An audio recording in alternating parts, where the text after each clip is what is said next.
Battle City 36, the King of Fighting Types, Side A, a clash of macho Pokemon. Totally not a reference to a certain fighting game franchise, which is kind of hilarious in light of Pokemon Tournament existing now. Anyway, I'm just gonna slowly calm down and just recollect myself after Metronome Cup and get into this one. This Battle City is actually ridiculously easy. Side B is a lot harder, but Side A, pay attention to everyone's speed stats. So everyone only has Dynamic Punch and Focus Punch. But Blaziken has 85 speed, which is higher than anything else here. That is going to be the key to this. I would make a King of Fighters reference here, but I don't know any of them. So, let's just do this. Of course, as a bodybuilder. Actually, thinking about it, this title could be a reference to Tekken as well, because that has a thing called the King of Iron Fist Tournament. Anyway, though, we have Poliwrath coming out first, and we have Blaziken out first, and Blaziken is all we'll ever need for this, hopefully. Because all we need to do is just go for Focus Punch. The AI here always uses Focus Punch, and because Blaziken is faster, it'll get its Focus Punch off first, and be guaranteed to disrupt the focus of any other Pokemon that uses Focus Punch. So as long as you just keep spamming Focus Punch with Blaziken, you just... Unless they use Dynamic Punch. Well, yeah, that missed. But you usually win if you just keep spamming Focus Punch on Blaziken. I forgot they use Dynamic Punch sometimes. If they do go for Dynamic Punch, it kind of comes down to a bit of luck, unfortunately. So let's try this again. Nope, going for Dynamic Punch. And that was lucky too. I think when I first attempted this Battle CD, none of them ever used Dynamic Punch, so I felt like they never used it. And Hariyama. This will certainly take more than one Focus Punch to bring down, but at least it is pretty slow, so I know that I'll always be able to out-Focus Punch it. Still going for Dynamic Punch. Wow, I've dodged 3 of them, seriously? I won't complain, anything to make a luck-based Battle CD easier. So if everything goes well, this is actually a very short Battle CD.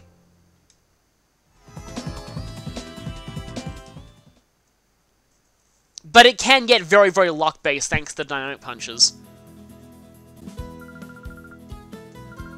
So for completing that, we get a PP up. Actually not a bad reward, seeing as they're kind of rare. And for clearing that, we get Side B, which is otherwise known as Battle City 37. So what's the advice for this one? Though advice isn't really helpful since there's a lot of luck involved. Yeah... exactly what I said. That's pretty annoying. And now it's time for the King of Fighting Types Side B. This one actually changes things up a bit. Now, all Pokemon have a few moves in addition to Dynamic Punch and Focus Punch. So we're on the opposite side now. We have no items and the opponent has items, annoyingly. But Poliwrath now has Hypnosis and Surf, Hitmonchan now has Counter and Muck Punch, and Hariyama now has Fake Out and Counter. As for the opponent, Blaziken now has Endure, Flamethrower, and a Salac Berry. Breloom now has Spore, which makes it a major threat, and Giga Drain. And Machamp now has Rest and Bulk Up, meaning that it can become a major threat if it gets going. Note though that Breloom is kinda slow-ish. In fact, all their Pokemon outspeeded except for Hariyama. Round 2, fight!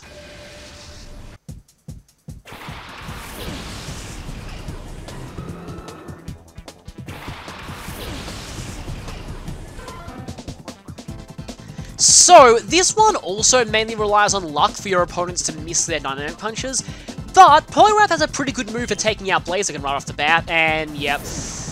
Well, that's kind of carved for what happened to me in the first attempt, well, Side A, I should say.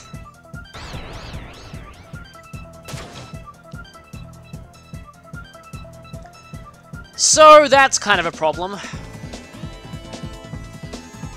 Well, that's pretty much expected odds. That's not expected odds, though! I should probably try and switch out, but... the question is, oh, hey, our Pokemon actually have different natures than Hardy. That's kind of interesting. Though Hitmonchan is minus defense, that's not good.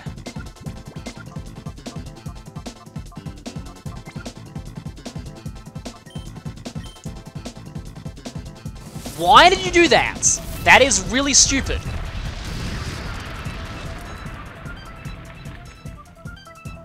Okay, good, snapped out of that. Poliwrath can also try and go for Hypnosis Focus Punch, but it is a little bit of a gamble. You need to rely on Hypnosis hitting. Oh, great, Salak Berry. However, I do have Mark Punch on Hitmonchan and Fake Out on Hariyama, so just as long as Hitmonchan survives the switch in and doesn't get confused, I should be able to get rid of Blaziken. Oh, that's bad. Well, you're not at 1 HP, so this shouldn't be that powerful. But it's still one-shotted. It's okay, I still have Fake Out. So I've got a bit of leeway here. Now, Hariyama has enough HP to probably be able to counter somebody's Focus Punch or Dynamic Punch, so that can help too. The problem is, next up is Breloom with its Spore, which I really don't like. This could be extremely bad. I'm gonna go for Focus Punch, just let's see. Yep, it went for Spore. There's really not much you can do if you're slower than Breloom here. And I've pretty much lost most of my Pokemon that are faster. I can't switch Poliwrath in now.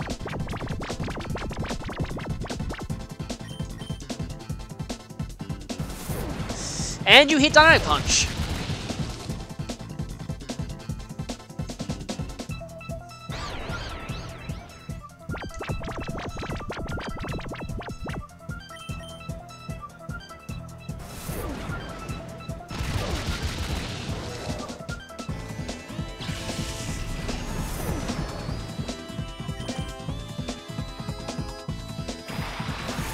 Okay, this is a very, very long shot, but I am faster, so if my Hypnosis does hit... Yes, it did. Okay, then. A taste of your own medicine, Breloom. Don't want to speak too soon, but this could actually... I could actually pull off a comeback here, if I get lucky with the Machamp. So let's go for the Focus Punch now. And it's still asleep. That means you're going to get smacked in the face with your own strategy, essentially. Or not, because you'll actually survive, because Poliwrath's offense is kind of bad. I kind of feel like just surfing here. Just in case it wakes up and ruins my Focus Punch. Yep, that was enough. That was a good call. And here we have a slight problem. Again, I kind of need to get lucky here, because I think I'm faster. So I can Hypnosis the Machamp, but if I miss Hypnosis, I'm done. Or I could bank on their, not Focus Punch, their Dynamic Punch missing and go for a Focus Punch of my own. I'm going to bank on Hypnosis, please work. Yes, okay then. If I seriously do this with a 3 HP Poliwrath, the problem is though that if Focus Punch didn't one-shot the Breloom, it's probably not going to one-shot the Machamp. Still asleep. Focus Punch! Here's the question, do I go for Surf or not? Let me just quickly check how much special attack Poliwrath has. Not you. 82. But I have only 90 attack. I mean, Focus Punch is a lot stronger, but okay, so... Focus Punch is 150 power plus same type attack bonus, which is like over 200, and it did 2/3 of her health. Surf is 95 plus stab, which is like around the mid, like 150-ish range, which is, that will probably do 1/3, although Machamp does have better special defense than physical defense. Yeah, I'm gonna go for Surf. I really, really hope this works. Yes, it worked! Wow, I actually won that! That was pretty amazing. Did not expect that, but I'll take it.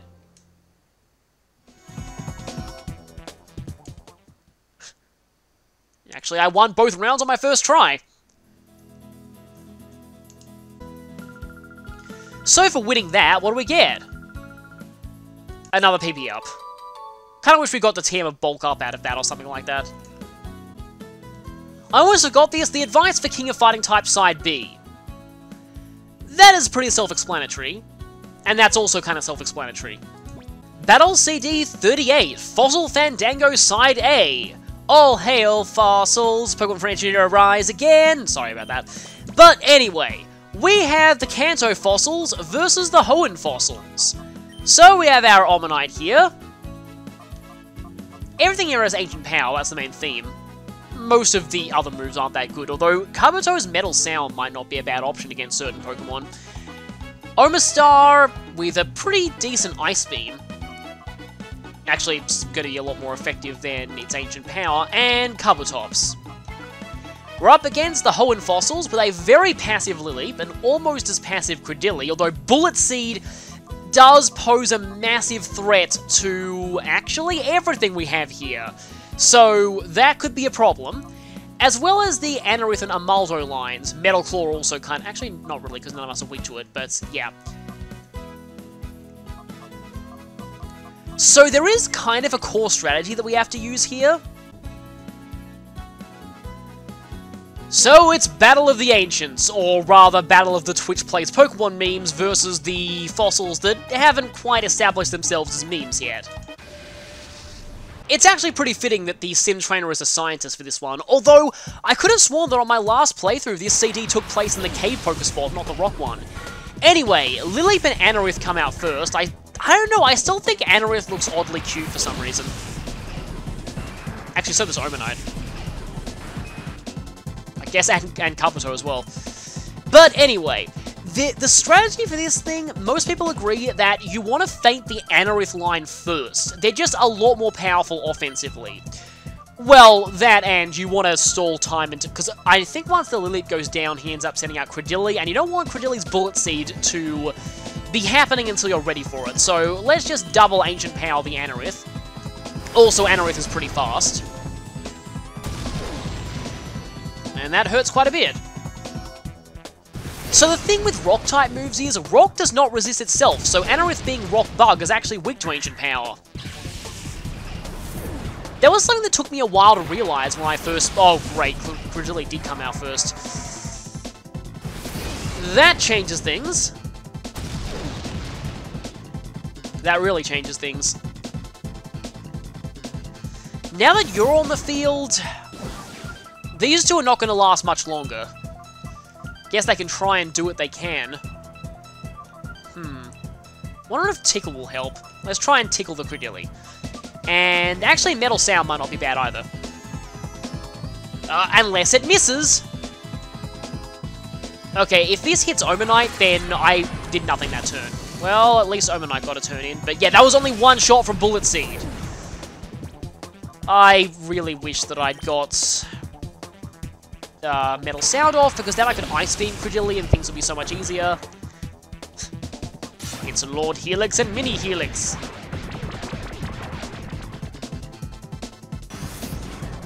Actually, that's not really going to be that useful until Kabutops comes in. Lileep itself is easily the most passive Pokemon in this fight. You don't need to worry too much about dealing with Lileep. You obviously do need to worry about dealing with Credilli, though. Guess I can try and Ancient Power it with Omanyte, and you're just going to Ice Beam it. Thankfully, you are faster than the Credilli. The animations of Omanyte and Omastar are both pretty similar, too. If I had Metal Sounded you, that would have KO'd, and that would have been great. That's a shame. And you did what I was worried you'd do.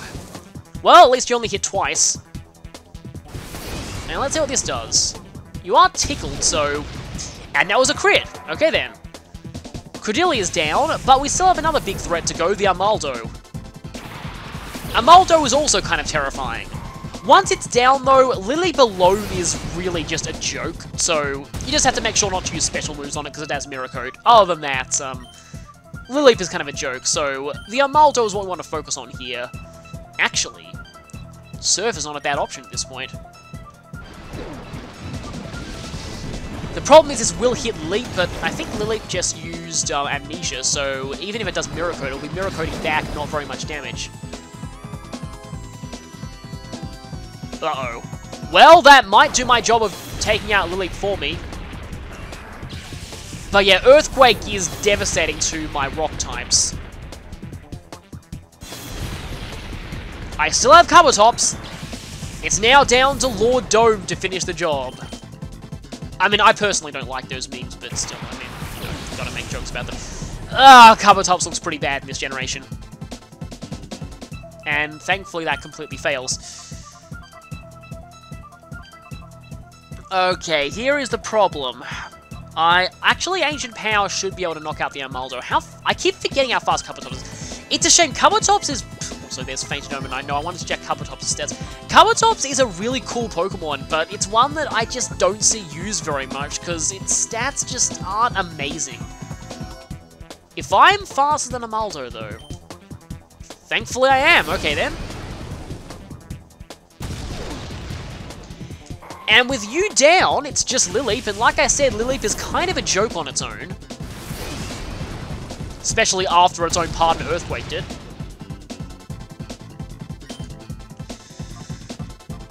Obviously, you don't want to use Mega Drain, because it could potentially Miracone you.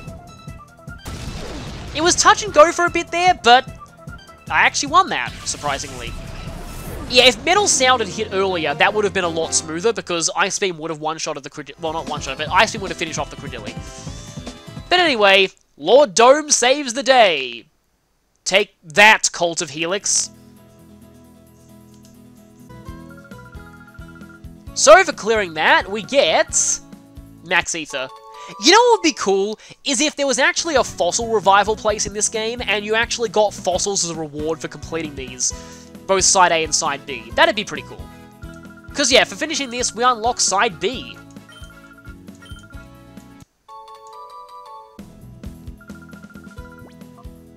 What's the advice for Fossil Fandango Side A? Yeah. Great advice there! Great advice! Battle CD 39, Fossil Fandango Side B. So, like all the Side Bs, our sides are flipped.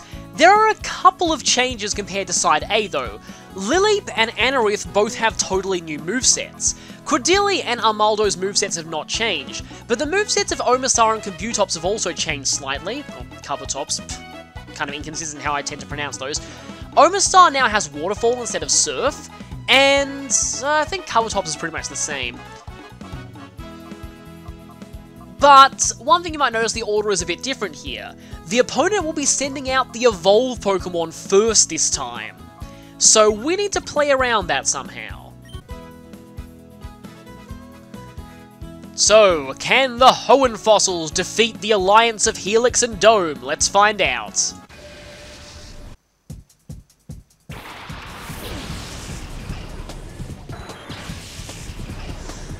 So yes, it's Lord Helix and Lord Dome, united against a common enemy, it seems. So, there is one key strategy that you need to use for this. Bullet Seed. Anorith and Lileep are not likely to last long, but in the time they do last for, you want to get as many Bullet Seeds in as you can. As for Anorith, well, Brick Break is decently good. I think it's the best option that we have here, so let's go for Brick Break on the Kabutops. Just because once we take down both of these Pokemon, the rest should fall pretty easily. Anorith is, yeah, don't expect Anorith to last long at all. But the question remains now is whether we send out Armaldo now, or whether we send in Credilli, because Armaldo is probably better left until last, because that way its Earthquake isn't threatening our other Pokemon, so let's go for Credilli this time. Omastar does have Ice Beam though, so you'll need to watch out for that. Went for Waterfall though. Oh, as I thought, a double target into that slot. Well, at least Lileep is safe. Unfortunately, Bullet Seed is a pretty pathetic move in Generation 3. It's only 10 power per hit. So even with 4 times super effective, it's still not going to one-shot a lot of things. Let's see here. I'm kind of worried that Credilli will just get Ice Beam into Oblivion right now, but we'll find out. Ancient Power Boost could potentially derail this though, so let's hope that none of them happen. Waterfall again, huh? That's kind of strange. Nice survival there, and I don't think Waterfall can flinch in Gen 3, so Lileep is safe. We get a double Bullet Seed off this turn. Okay, that's 2, 3, and that's Omastar gone. Yeah, there is a bit of luck involved when it comes to Bullet Seed hits, but usually, provided that Lillileaf and Credilli survive for at least a few turns, you should get enough Bullet Seeds off to take out the first two, and once the Evolve forms are down, the rest should fall pretty easily. I mean, Lillileaf is going to go down pretty soon, but I have an Armaldo with Earthquake in the wings, so I'm not too worried. Okay, from here, I think Kabuto is the bigger threat because it's stronger physically. So I'm going to focus on Ears. Now, Credilli is bulky enough to survive and get its Bullet Seeds off. So, here comes another Bullet Seed. Let's see how many hits this does. You don't even need to worry about the number of hits against Kabuto. It's guaranteed to go down to 2. And is this going to finish off Lillileaf or not? We'll see.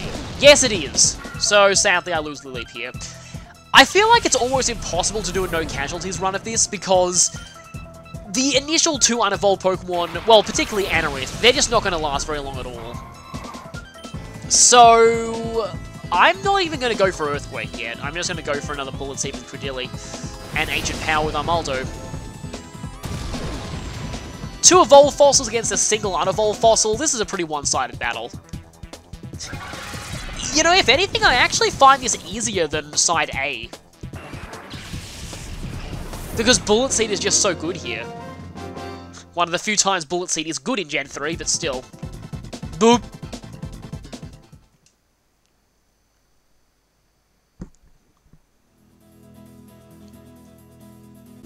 So for completing that, we don't get a fossil as a reward, unfortunately, but we do get a Max Ether. Not a very good reward, but oh well. Something that I quickly want to say before I end this off, though, is that I would really like to see something like this done in a later generation, because they've added so many new fossil Pokemon, and seeing, for example, the Sinnoh fossils fight the Unova fossils would be pretty awesome. The advice for Fossil Fandango Side B is... actually, not really, because I feel like it's better to just Credilli, yes. To just get Credilli in as soon as possible. Battle CD 40, we're almost in the home stretch. Kanto versus Hoenn, Side A. Which region will boast superiority? Oh no, it's a generation war! Run from the fandom flame wars! Anyway, so we're on the Kanto side for this one, and we're fighting against the Hoenn starters. So, for our Kanto starters, we have a Venusaur with Sludge Bomb, Leech Seed, Poison Powder, Frenzy Plant, Charizard with its Elemental Hyper Beam, and also a few other moves. Also, why? Dragon Rage, why? And Blastoise with, again, why Flail, but some other okay moves. And our opponents are a Sceptile, Blaziken, and Swampert. You'll want to pay particular attention to certain moves these Pokemon have, because every Pokemon in this has a move that's effective against its counterparts. Especially Blaziken's Rock Slide versus Charizard.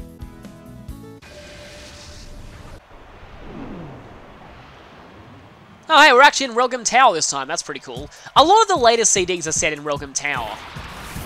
So this time we have Sceptile versus Venusaur, and the crowd goes wild, because some of them are Gen 1ers. Anyway, I still think Venusaur looks horrifying in this game, but oh well. And it looks even worse in Battle Revolution.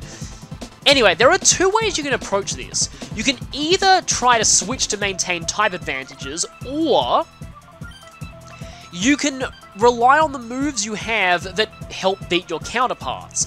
So in this case, using Sludge Bomb against Sceptile, though remember that the opponents also have moves that are effective against their counterparts. This Sceptile has Aerial Ace for Venusaur. I'm gonna see if I can win this one-on-one matchup. Because the problem with relying on type match... see, look at just how its eyes just go Bloodshot there. It's just, Venusaur does not look very good in this game. But relying on type matchups means that you're forced to use your Elemental Hyper Beams, which are really, really bad moves. Well, not really, really bad moves, but it means you can't switch the following turn, and that can really screw you over.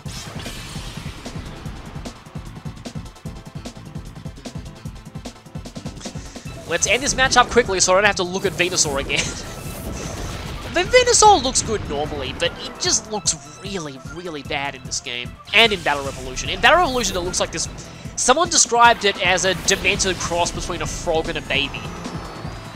Okay, so Blaziken, Venusaur is unlikely to really survive, but I can switch out to conserve Venusaur for the Swampert, which might not be about, except the Swampert does have Blizzard, so...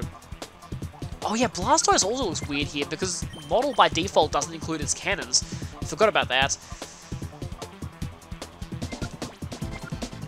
The question is, do I go for Charizard? Because if I do go for Charizard, if I don't one-shot the Blaziken with Aerial Ace, then I get Rock Slided. But I do have Stab on Aerial Ace, and Blaziken's defense is not that good, so let's see if this ends up working.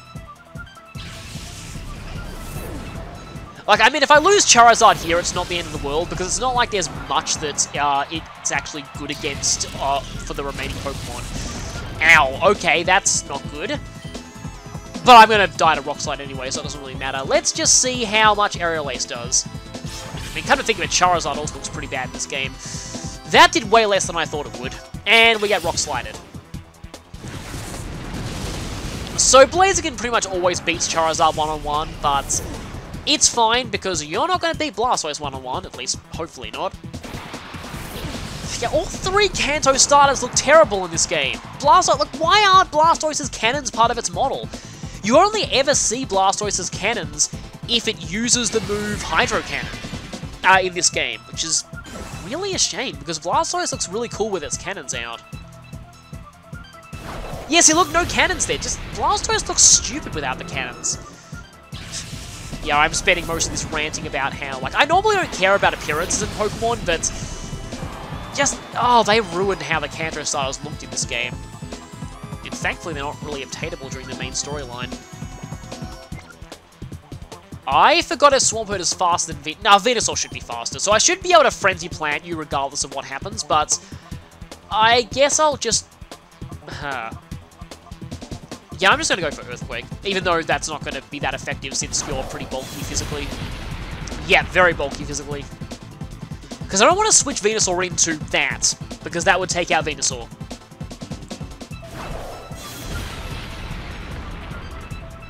I was about to say this is a bit of a stalemate, but Swampert's definitely doing more damage than Blastoise is.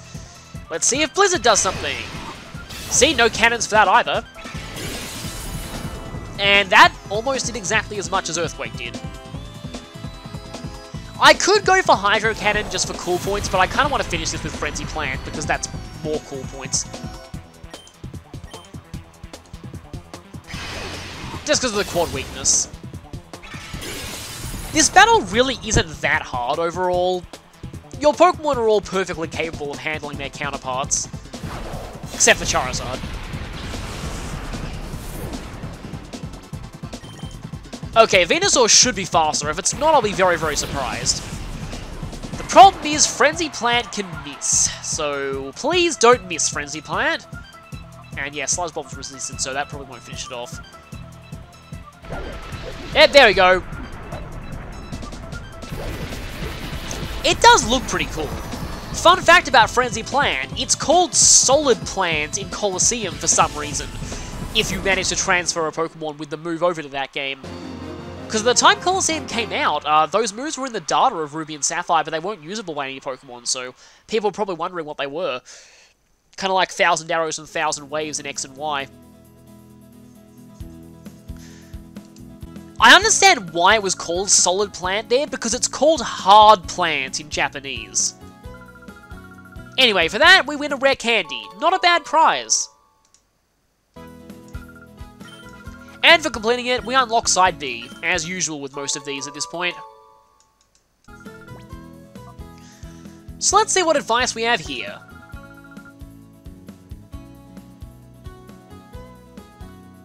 I'm just in stunned silence. You pretty much said the exact same thing for Cutie Pokemon Concerto, and pretty much the same thing for Fossil Fandango, so I am disappointed, Hint Person. Very disappointed.